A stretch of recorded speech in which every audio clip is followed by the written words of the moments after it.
साधु सत साहेब सत साहेब सत साहेब सत साहेब। जय सतगुरु साईं अरुण जी महाराज को कोटि कोटि प्रणाम। जय सतगुरु कबीर साहिब जी को कोटि कोटि प्रणाम। जय सतगुरु नानक साहिब को कोटि कोटि प्रणाम। और जय सतगुरु रविदास जी महाराज को कोटि कोटि प्रणाम। जय सतगुरु रामदेव मेघवाल को मेरा कोटि कोटि प्रणाम। जय सतगुरु भगवान बुद्ध को मेरा कोटि कोटि प्रणाम। आप सभी भक्तजनों, प्रेमियों, साधु संतों, छोटे बड़े, माताओं बहनें और पूरी मानव जाति को मेरा कोटि कोटि प्रणाम। सत साहिब, वंदे मातरम, जय भारत माता, जय पृथ्वी माता। सत साहिब, सत साहिब। भक्तजनों, प्रेमियों, आज जो हम बात करेंगे वो ऐसी विषय पर बात करेंगे कि आप जानकर चौंक जाएंगे, बिल्कुल चौंक जाएंगे और विचारेंगे क्या हमने बताया यही सत्य है या इसके अलावा सत्य कोई और है। आज हम पूरी तरह से अपना अनुभव बताएंगे, इन कागज की लेखों से नहीं बताएंगे, अपना बताएंगे। और भगवान बुद्ध और सतगुरु कबीर साहिब दोनों ने क्या कहा है अपने अपने समकालीन अपनी अपनी वाणियों में, और यही बात रविदास जी महाराज ने अपने समकालीन कही है। कहने का अर्थ यह है कि महान संतों ने अपने अपने समकालीन एक ही बात कही है। और कुछ ऐतिहासिक बात भी हम आपको बताएंगे। और हम आपको एक बात और बता देते हैं कि कबीर पंथ में, यानी कि संत कबीर पंथ हो या रविदास जी पंथ हो या कोई भी पंथ हो, अगर कोई गुरु बन के बैठा हुआ है, अगर आपके साथ या आपको कुछ बातें बताता है और उन नकली संतों की मैं आपको पहचान बता देता हूं, और ये उनकी पहचान क्या है, नकली संतों की पहचान बता रहा हूं। और बाकी जो बचता है शेष, वो असली संत होता है। और किस तरीके से नकली संतों ने मानव जाति को भ्रमित करके रखा हुआ है, कब से करके रखा हुआ है, आज हम ये इतिहास भी बताएंगे। तो भक्तजनों, प्रेमियों, इस वीडियो को अच्छी तरह से देखें और भ्रमित ना हों। आज हमारा खुद का अनुभव सुने कि हमारा अनुभव जो है वो क्या है, और ये जो नकली संत जो बताते हैं इनका क्या है। सबसे पहले तो किसी भी कोई भी आचार्य हो, मठाधीश हो, गुरु हो या घोरी हो या तपस्वी हो या योगी हो या संत पंथ में हो या किसी भी धर्म में हो, अगर कोई आपको परमात्मा की अवधारणा परे की बताता है कि परमात्मा कहीं और है, सबसे पहले अगर कोई ये कहता है तो वो पाखंडी की पहचान है।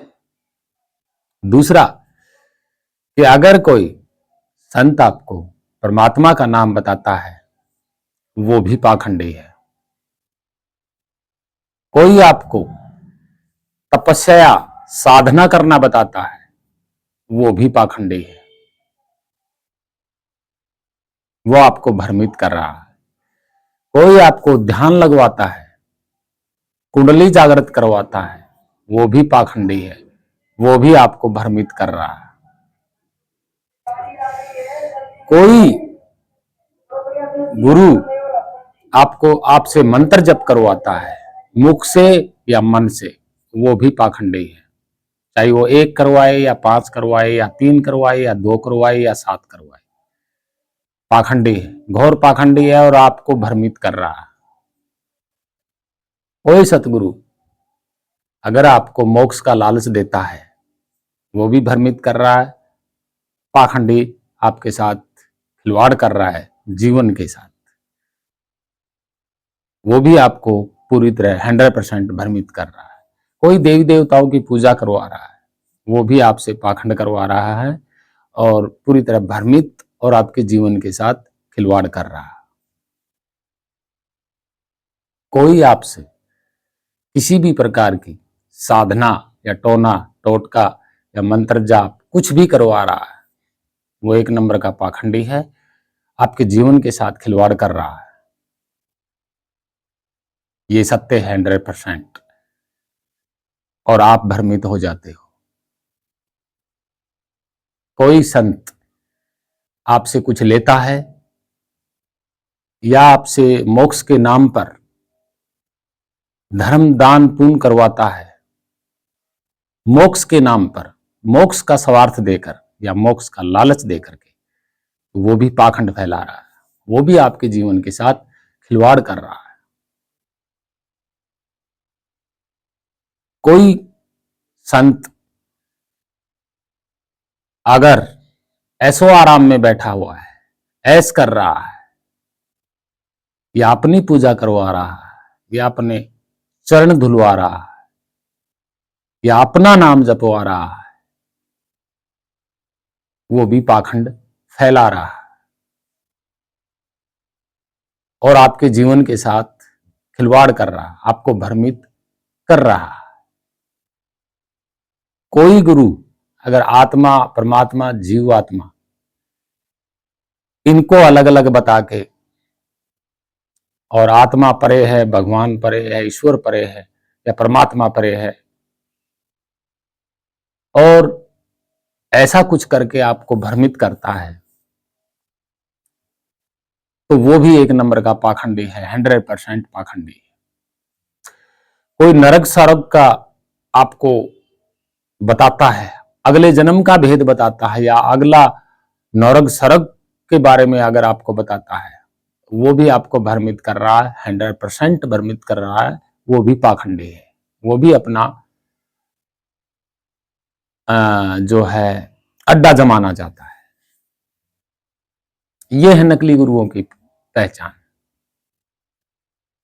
बिल्कुल 100% ये नकली गुरुओं की पहचान है। इनको ना ही आत्मा का पता, ना परमात्मा का पता, ना परमात्मा के नाम का पता। इन्होंने झूठी अवधारणा फैला दी। आइए सबसे पहले हिस्ट्री जानते हैं कि सबसे पहले ये झूठी अवधारणा कहां से शुरू हुई। आत्मा, परमात्मा, ईश्वर, परमेश्वर, भगवान, ये सब। तो भक्तजनों, प्रेमियों, इस वीडियो को अच्छी तरह से देखें और फिर हम आपको बताएंगे।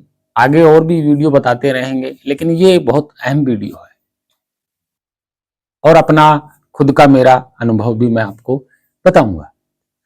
सबसे पहले देखिए, बात आती है भगवान बुद्ध की। तो भगवान बुद्ध ने क्या कहा कि अपना दीपक समय बनो। ये बात सत्य है, अपना दीपक समय बनो। क्यों, ये हम बताएंगे। दूसरा, कबीर साहब ने कहा कि मत रखिए बिरानी चीज पर आस। बिरानी का मतलब क्या होता है? बिरानी हमारे यहाँ हरियाणा में हमारे बुजुर्गों का और आज भी ये शब्द बहुत प्रचलित है, बिराना। बिराना का मतलब दूसरा, पराया।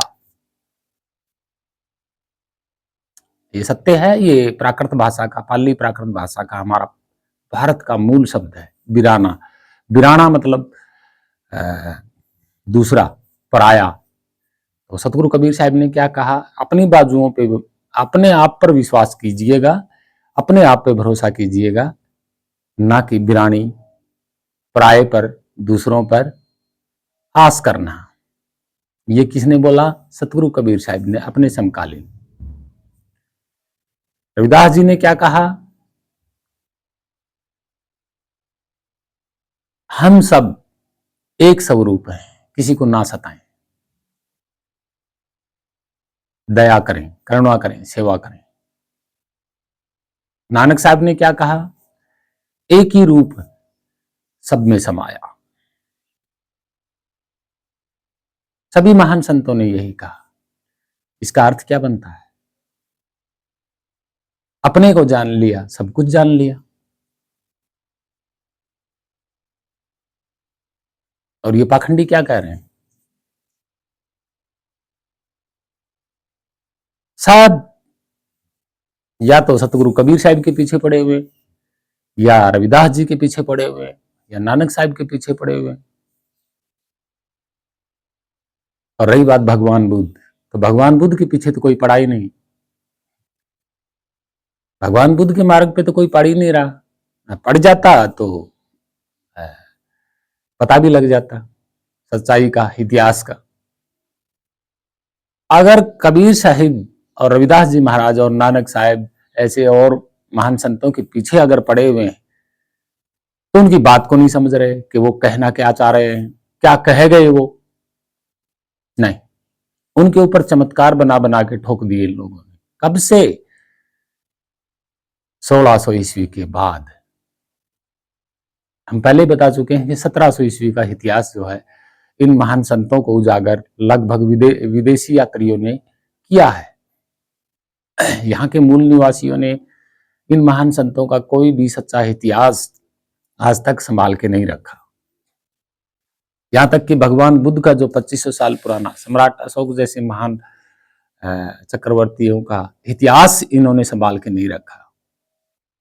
भारत की 10वीं शताब्दी में नालंदा यूनिवर्सिटी, जो धरती की सबसे पहले बड़ा विश्वविद्यालय, वो ही संभाल के नहीं रख पाए। इतिहास कहां से संभाल के रख पाएंगे? अरे इतना बड़ा विश्वविद्यालय था, करीब करीब 10,000 छात्र वहां पढ़ते थे, और धरती का सबसे पहला और बड़ा यूनिवर्सिटी विश्वविद्यालय 10वीं शताब्दी के बाद हमारे भारत के मूल निवासियों से वो संभाल के नहीं रखा गया। इतिहास कैसे संभाल के रखेंगे? बड़ी अचरज भरी बात है।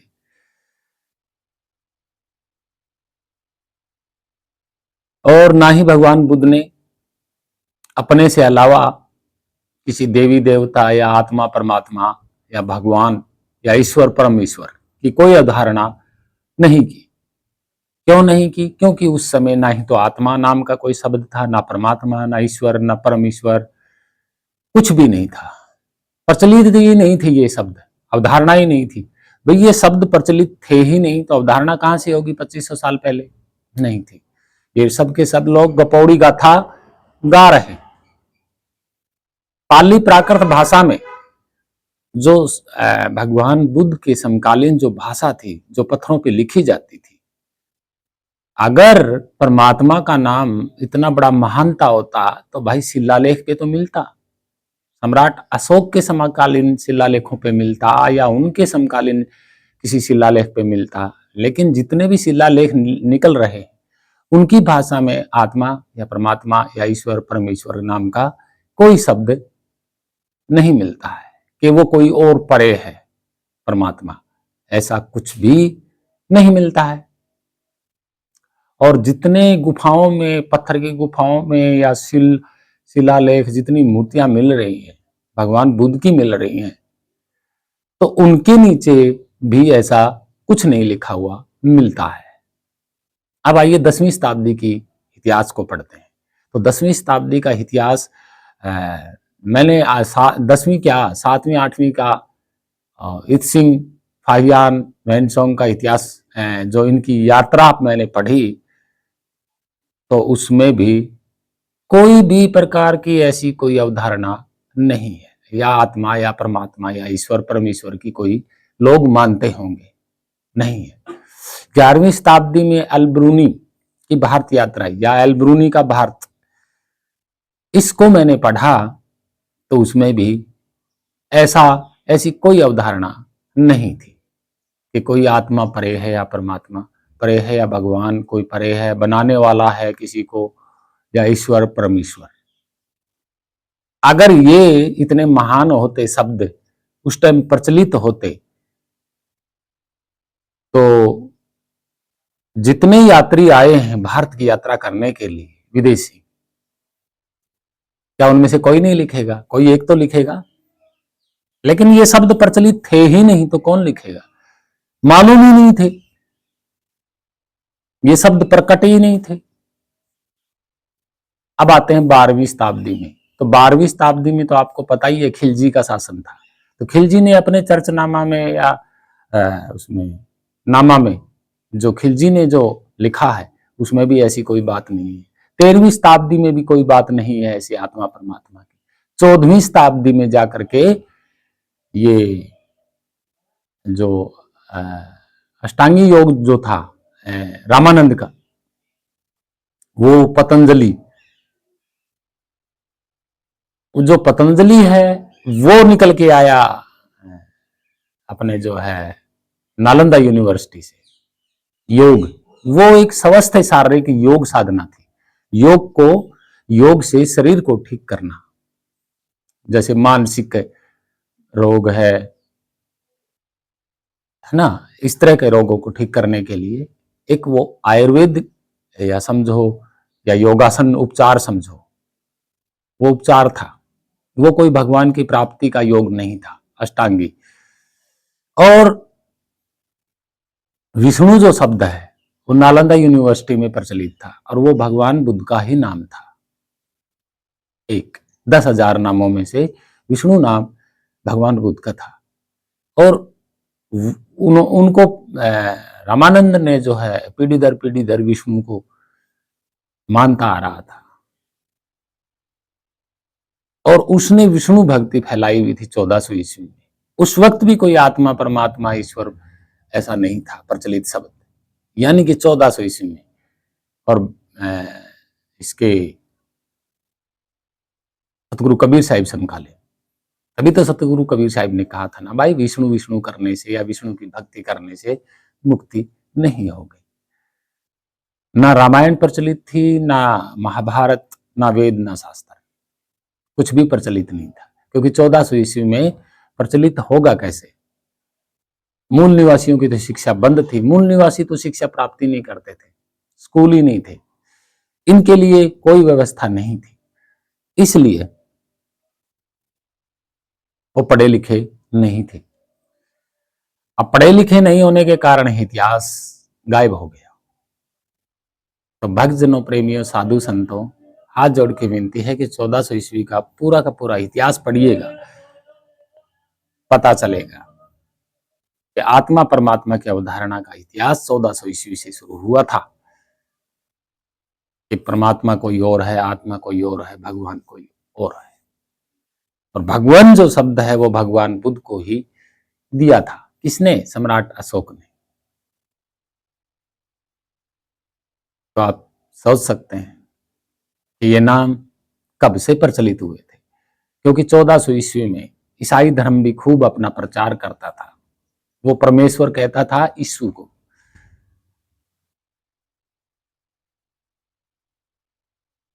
और आत्मा यहूदियों का जो है इन्होंने कहा था आत्मा और परमात्मा। आत्मा यानी कि अल्लाह, ये उनका शब्द था। वो भी किसी आदमी को मानते थे। आत्मा परमात्मा, परमात्मा वो किसी आदमी को मानते थे। पर अल्लाह वो यहूदियों ने पर ईश्वर, जो इस जो शब्द है यीशु और इस, ये आदमी का नाम है। यीशु, यीशु एक आदमी था जो नालंदा यूनिवर्सिटी में ही पढ़ता था।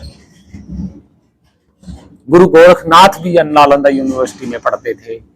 मच्छिंद्र नाथ जी भी नालंदा यूनिवर्सिटी में पढ़े हुए हैं। ये 11वीं शताब्दी की बात है, यानी कि 11वीं शताब्दी में गुरु गोरखनाथ हुए।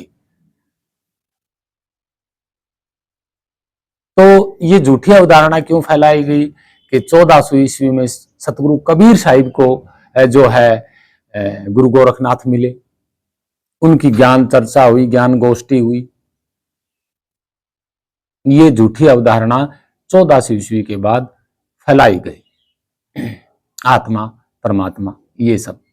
सतगुरु कबीर साहिब ने निअक्षर नितत्व किसके बारे में कहा? उन्होंने अपने स्वरूप के बारे में कहा था,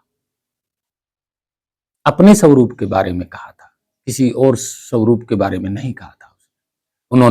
उन्होंने ये कहा कि जहां पे भी हम नजर उठा के देखते हैं हमारा ही स्वरूप नजर आ रहा है, तो वो स्वरूप आज भी तो है, वही सेम टू सेम। उस सतगुरु कबीर साहिब के समकालीन भी वही शब्द, वही नितत्व निअक्षर शब्द में समाया हुआ था, आज भी वही सब में समाया हुआ है। और ये जब सिस्टम नहीं था तब भी वही निअक्षर नितत्व स्वरूप पहले भी था। तो आप खुद सोच सकते हैं कि यहां सतगुरु कबीर साहिब ने कोई अवधारणा नहीं बताई, बिल्कुल नहीं बताई। ये सब पाखंडी झूठ बोल रहे हैं। हम आपको सतगुरु कबीर साहिब की एक ओरिजिनल तस्वीर, जो सबसे पहले जो तस्वीर बनी है, जिन्होंने कुछ कुछ आइडिया अनुसार देखा है 1500 ईस्वी में, तो उन्होंने ये तस्वीर ओरिजिनल बनाई है। और ये मुगल शासन के किसी चित्रकार की बनाई हुई है 1500 में। तो इस तस्वीर में आप अंदाजा लगा सकते हैं। और एक आज की जो तस्वीर आप देखिएगा सतगुरु कबीर साहिब की काल्पनिक डिजाइनिंग तस्वीर, इन दोनों का मैचिंग करिए जरा। कितनी झूठी अवधारणा भर दी है सतगुरु कबीर साहिब के जीवन की। और सतगुरु कबीर साहिब क्या करते थे आप तस्वीर में देख सकते हो, कैसे रहते थे। क्या ये तस्वीर और जो आज की काल्पनिक जो सिंहासन वाली तस्वीर है, सतलोक वाली तस्वीर है, जरा सोचिए कितनी अवधारणा झूठी बनाई हुई है। और सतगुरु कबीर साहिब समकालीन ये तस्वीर है जो मुगल शासन में बनी है। अरे भारतीय मूल निवासियों ने तो पत्थर की भी मूर्ति नहीं बनवाई सतगुरु कबीर साहिब की, अच्छी से अच्छी तस्वीरें नहीं बनवाई उनके समकालीन, और ये कह रहे हैं कि सतगुरु कबीर साहिब परमेश्वर बैठे हुए हैं। जरा दोनों तस्वीरों में देखिए कौन से परमेश्वर है।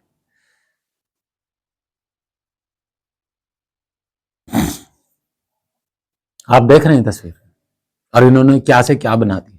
ये कब से शुरू हुआ? जो सिंहासन वाली जो तस्वीर, आज की जो तस्वीर है कंप्यूटराइज, ये तो नहीं थी पहले। ऐसी तस्वीर तो किसी ने बनाई ही नहीं। ये तो सब बाद की काल्पनिक तस्वीरें हैं।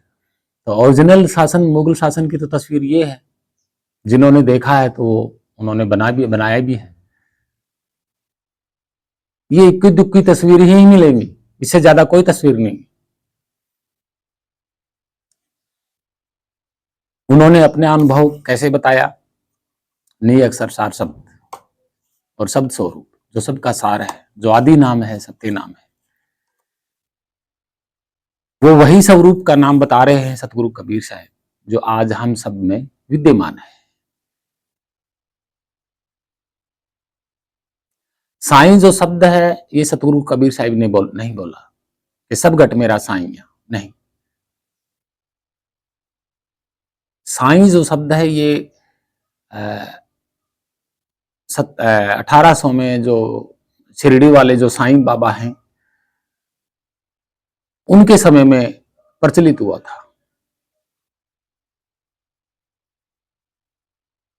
आपको मैं बता देता हूं, सतगुरु कबीर साहिब की वाणी में ये नहीं है कि सब घट मेरा साईं। उन्होंने ये बोला है कि हर घट में मेरा ही स्वरूप है। तो उनका स्वरूप क्या था? जो आज आप में भी है वही स्वरूप तो था। उन्होंने अपने को जाना था, तभी तो कहा था कि ना ही हमारा कभी जन्म हुआ, ना ही कभी हमारी मृत्यु होगी। हम अजर अविनाशी हैं। और उन्होंने ये नहीं कहा कि हम कहीं से आए थे, नहीं। उन्होंने कहा कि जहां हम पहले थे वहीं के वहीं हैं। सतलोक, वही स्वरूप ही नियक्षर नितत्ता, वही सतलोक है। ये उन्होंने कहा था। यही इसी परम शांति के लिए भगवान बुद्ध ने भी कहा था। इसी स्वरूप शब्द के लिए नानक साहब ने कहा था कि सब में वो विद्यमान है। इसी सतनाम के लिए रविदास जी ने कहा था कि यही वो सत्य नाम है। तो जानना पड़ेगा ना वे कौन सा स्वरूप है। तो इन पाखंडियों ने ये झूठी अवधारणा क्यों फैलाई कि भगवान कहीं और है, वो लेता है या देता है। हम बताते हैं अपना अनुभव। देखिए, सबसे पहले तो आज के मानव जाति के लिए मैं बता देता हूं, अगर आप किसी पे क्रोध करते हो तो वो किसी पर नहीं करते हो, वो आप अपने ऊपर ही क्रोध करते हो। तो क्रोध का असर आपके ऊपर पड़ता है, किसी दूसरे के ऊपर कभी नहीं पड़ता है। ध्यान में रखना इस बात को। आप अपने को उलझा रहे हो, अपने को ही आप बदनाम या नीचा दिखा रहे हो। दूसरा कि आप अगर किसी को गाली देते हो तो गाली कैसे देते हो? हाथों से पकड़ के या किसी को ऐसे हाथों में देते हो, या गाली कोई माला है जो आप गले में पहनाते हो, या गाली कोई भोजन है जो आप उसको परोसते हो हाथों से, या गाली कोई ऐसा कोट है जो पहना देते हो। तो देते कैसे हो गाली? जरा सोचिए। हम समझाते हैं कि जैसे कोई संत होता है और प्रवचन सुनाता है, तो लोग क्या कहते हैं कि कोई संत बैठा हुआ है, ज्ञान देता है।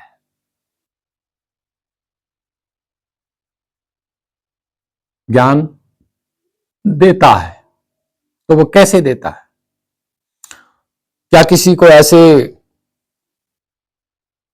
थाली या डोंगा भर भर के देता है हाथों से ज्ञान को, या थाली भर भर के देता है, या बोरी कट्टे भर भर के देता है हाथों से? देखा कभी? नहीं। देना क्या होता है? वो जब बोलते हैं तो आप सुनते हो, इसको बोलते हैं देना। आप लेते हो, लेना क्या होता है? सुन करके ले लेना, यही होता है ना प्रवचन या सत्य ज्ञान। तो आप कहां से लेते हो? कानों से लेते हो। यानी कि जुबान जो बोली गई होती है वो कहां से लेते हो? कानों से लेते हो, हाथों से नहीं लेते। ठीक उसी तरह जब आप गाली देते हो तो कानों से कोई लेता है, और जब आप गाली देते हो तो वहां कितने लोग खड़े होते हैं सुनने वाले? एक आदमी को अगर आप गाली देते हो तो वहां सुनने वाले भी तो बहुत होंगे ना। तो वो गाली किसको दी गई? उस अकेले को नहीं, कानों के द्वारा सभी ने ले ली वो गाली सभी ने ले ली, और आपने बोली और आपने भी सुन ली, तो आपने भी वो गाली ले ली। इसका मतलब क्या हुआ कि आपने गाली दी, आपने भी ले ली, और जितने खड़े थे उन्होंने भी ले ली, और जिसकी अवधारणा आपने जिसके लिए गाली दी है उसने तो ली है कानों के द्वारा, लेकिन जो बाकी खड़े हैं और उसके अलावा आप भी हो, तो अपनी ही गाली आपने ले ली। तो आप गाली दे किसको रहे हो? जरा सोचिए। गाली तो सुनने के द्वारा ही ली जाती है, तो सुन तो आप भी रहे हो अपनी ही गाली, तो आप भी ले रहे हो, तो गाली दे किसको रहे हो? तो भक्तजनों, प्रेमियों, ऐसा ना करें, सोच समझ कर बोले। तो हम हमारा अनुभव बता देते हैं। अभी भक्तजनों, प्रेमियों, हम इस शरीर की बात नहीं कर रहे, हम हमारी खुद की बात कर रहे हैं और वो बता रहे हैं और आज हम प्रकट कर रहे हैं।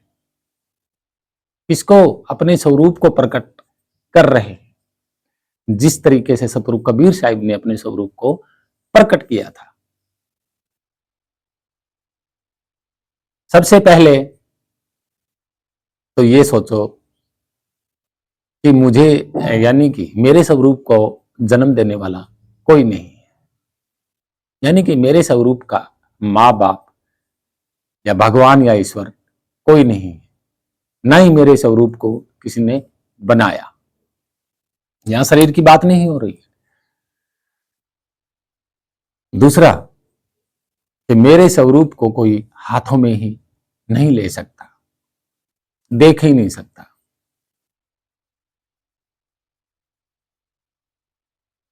तीसरा, मेरा स्वरूप ना किसी का अवतार है, ना किसी का शिष्य है और ना ही किसी का गुरु है। जहां मेरा स्वरूप है वहां प्रकृति नहीं है। प्रकृति का मतलब जो चीज भी यहां बाहर आप देख रहे हो या समझ रहे हो या सुन रहे हो या सूंघ रहे हो या बोल रहे हो, कुछ भी नहीं है। वो स्वयं सत्यलोक है, मेरा ही स्वरूप। जहां आदि अनादि काल से जिस जगह पे है उसी जगह पे वो आज भी विद्यमान है।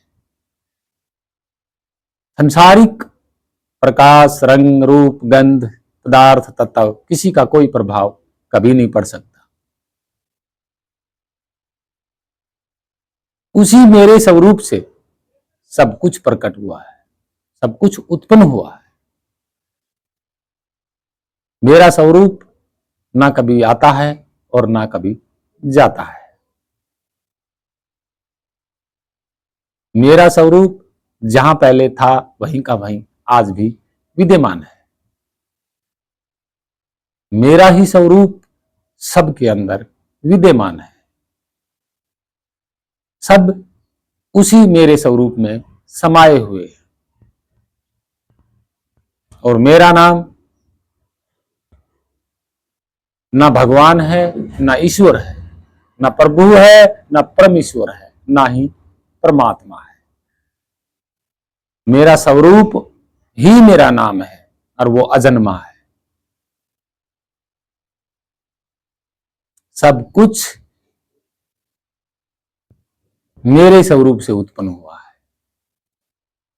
आपकी जो अवधारणा है ना कि काल प्रकट हुआ, फिर प्रकृति दुर्गा अष्टंगी पैदा हुई, फिर उनके 3 पुत्र हुए,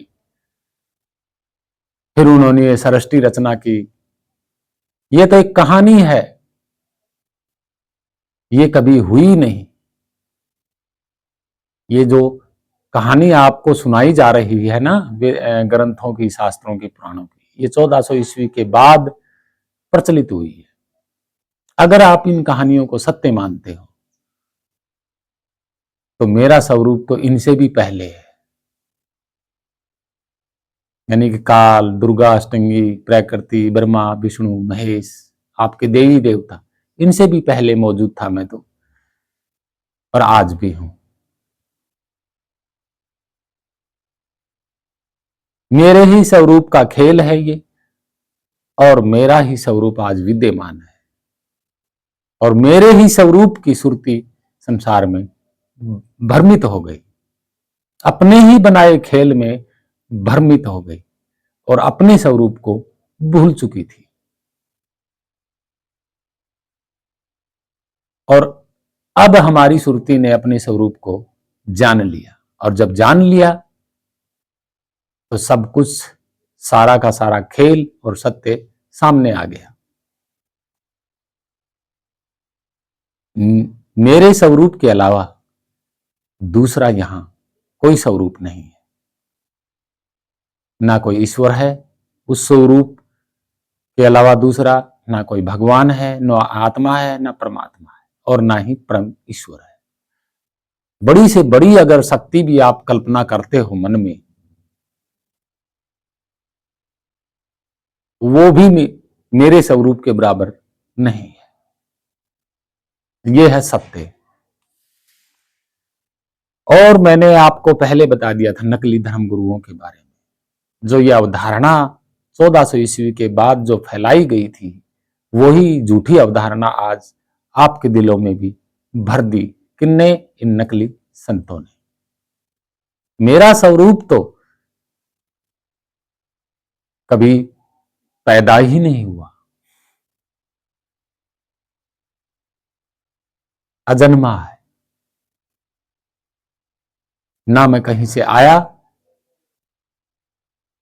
ना कहीं गया, जहां था वहीं का वहीं है। ना उसका कोई संसारिक रंग है, ना उसका कोई संसारिक नाम है, ना संसारिक तत्व है, ना संसारिक पदार्थ है। और इन लोगों ने, नकली संतों ने अलग अलग आपको भ्रमित कर दिया, नामों में भ्रमित कर दिया, संसार नामों में। ये संसार किसने बनाए? ये नाम किसने बनाए? मेरे ही स्वरूप ने बनाए।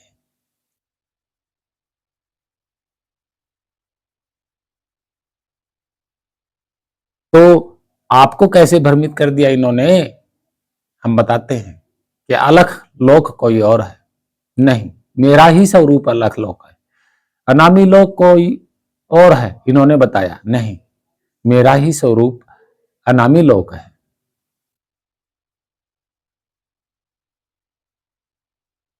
अलख पुरुष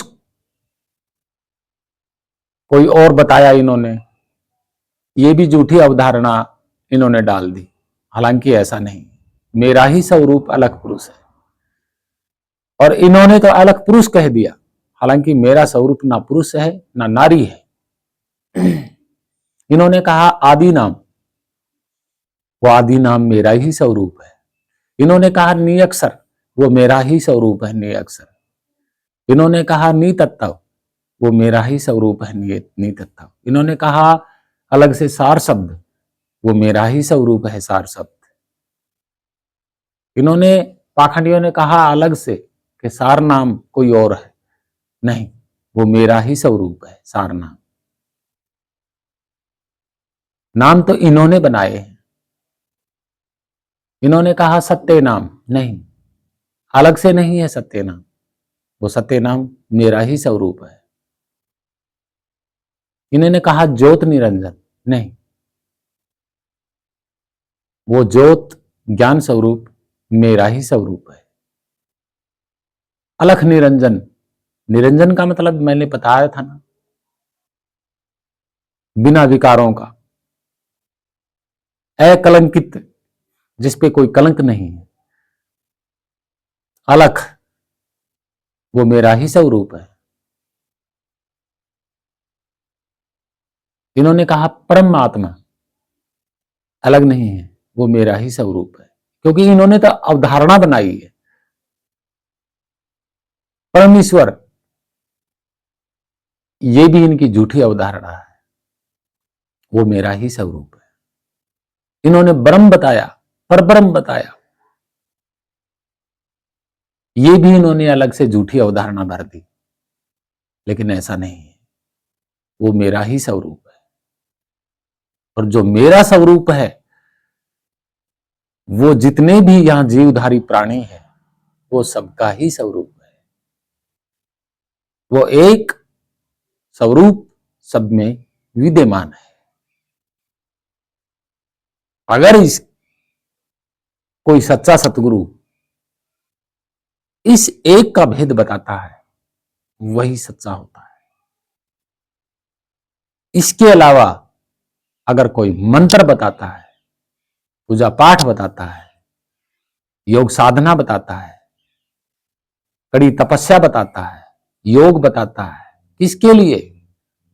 जिसकी अवधारणा इन्होंने, पाखंडियों ने बाहर डाल दी कि बाहर कोई परमात्मा है, उसके लिए अगर ये ऐसा करवाते हैं, 100% पाखंड और भ्रमित और झूठ, इसके अलावा कुछ नहीं है इनके पास।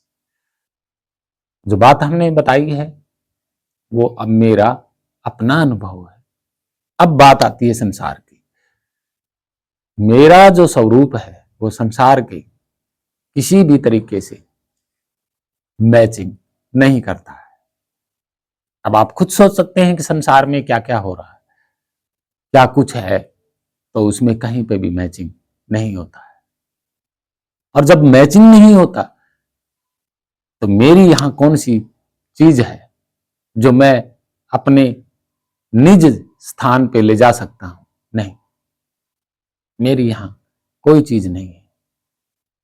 हर जगह, हर प्राणी में मेरा ही स्वरूप है, और जो अन्य प्राणियों में जो स्वरूप है, उनका जो स्वरूप है वो मेरा ही स्वरूप है। इसके अलावा और दूसरा कोई सत्य नहीं। अंतिम सत्य अगर है तो वो आपका, मेरा, हम सब प्राणियों का एक ही स्वरूप सत्य है, वही परम शांति। जब आप जान जाओगे तो सेवा, करुणा, दया अपने आप आ जाएगी। रही बात भक्ति की, तो भक्ति की नहीं जाती। भक्ति सेवा होती है, सिर्फ और सिर्फ सेवा का नाम भक्ति होती है। भगत सेवा करता है तो भक्ति होती है। ये हमारा प्राकृत शब्द है, मूल शब्द है भारत का। इन्होंने भक्ति का अर्थ कुछ और दे दिया कि यानी कि भगवान कोई और है और उसकी भक्ति करो। ये नहीं, ये झूठ है, एक नंबर की झूठ है ये सत्य नहीं। अगर आपको भक्ति करनी है तो सेवा, करुणा, दया कीजिए, यही आपकी भक्ति है। अगर आप करोगे दूसरों पर तो वो आपकी ही भक्ति है, खुद की, क्योंकि आपका स्वरूप सब में विद्यमान है, तो वो आपकी भक्ति है। आपकी खुद की समय की भक्ति है, वो समय के रूप की भक्ति है। तो इसीलिए भगवान बुद्ध और सतगुरु कबीर साहिब ने कहा, अपने को खोजो, खुद प्रकाश बनो, खुद दीपक जो तुम्हारे हृदय में जल रहा है उसको खोजिए, उसके प्रकाश में रहिए हमेशा, अपनी धुन में, अपनी लगन में रहिए। जो लगन आपके अंदर है, जो धुन आपके अंदर है, वो सब में विराजमान है। धुन का मतलब क्या होता है? एक रस हमेशा से जलते रहना, हमेशा से रहना, आदि अनादि काल से, ना हिलना ना डुलना, ना आना ना जाना, उसको धुन बोला जाता है। और धुन कोई सुनने वाली ध्वनि नहीं होती है। ये सब पाखंड फैलाया जा रहा है मानव जाति को भ्रमित करने के लिए। कोई भी, ये जितने भी संत नकली बने बैठे हैं,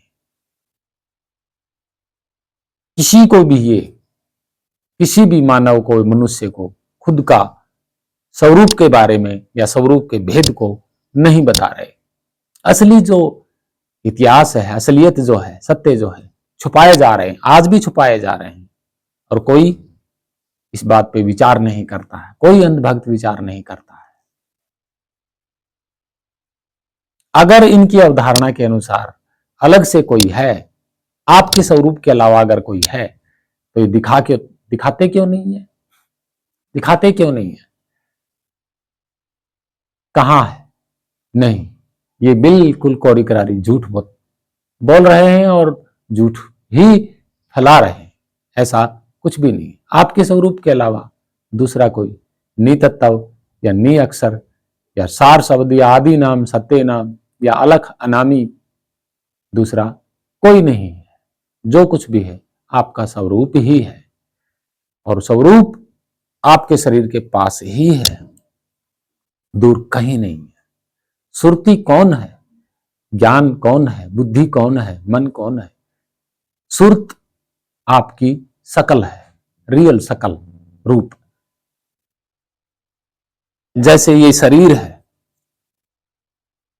आप कहीं पे भी जाते हो तो अपना ये चेहरा क्या घर पे छोड़ के जाते हो? जाते तो अपने साथ ही लेके हो ना, इसी चेहरे को। भैया आप जहां जाओगे तो ये चेहरा भी तो साथ जाएगा। कोई घर पे छोड़ के थोड़ी नहीं जाता है। ठीक इसी तरह सुरत के साथ उसका चेहरा भी तो है, उसका स्वरूप भी तो है, और वो यहाँ भटक रही है और वो अपने स्वरूप को भूल गई है। यही सारा खेल है। तो भक्तजनों, प्रेमियों, साधु संतों, ये हमारा अनुभव था और यही इन महान संतों का अनुभव था। इसमें कोई झूठ नहीं है।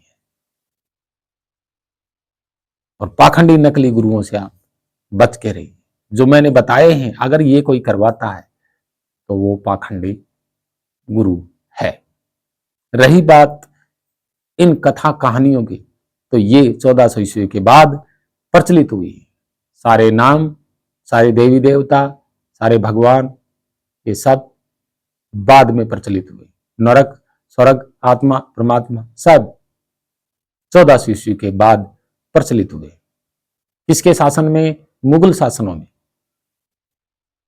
और ये सारे के सारे पाखंडी विद्वान मुगल शासनों के दरबारों में नौकरी करते थे और इन्होंने गपोड़ गाथा भारत के मूल निवासियों को उलझाने और भ्रमित करने के लिए लिख दी और प्रचारित कर दी, जो आज भी प्रचारित हो रही है। असली इतिहास कोई नहीं बताता और हम आपको असली इतिहास जो है बता दिया। आगे आपकी मर्जी है। और नकली गुरुओं की शरण में जाने से पहले, उनकी बातों को सुनने से पहले सुन करके विचार जरूर करें, क्या सत्य बता रहे हैं या झूठ बता रहे हैं। और आप जो इनके डर से या इनके स्वार्थ से मोक्ष मुक्ति के लिए आप जो सेवा जो कर रहे हैं,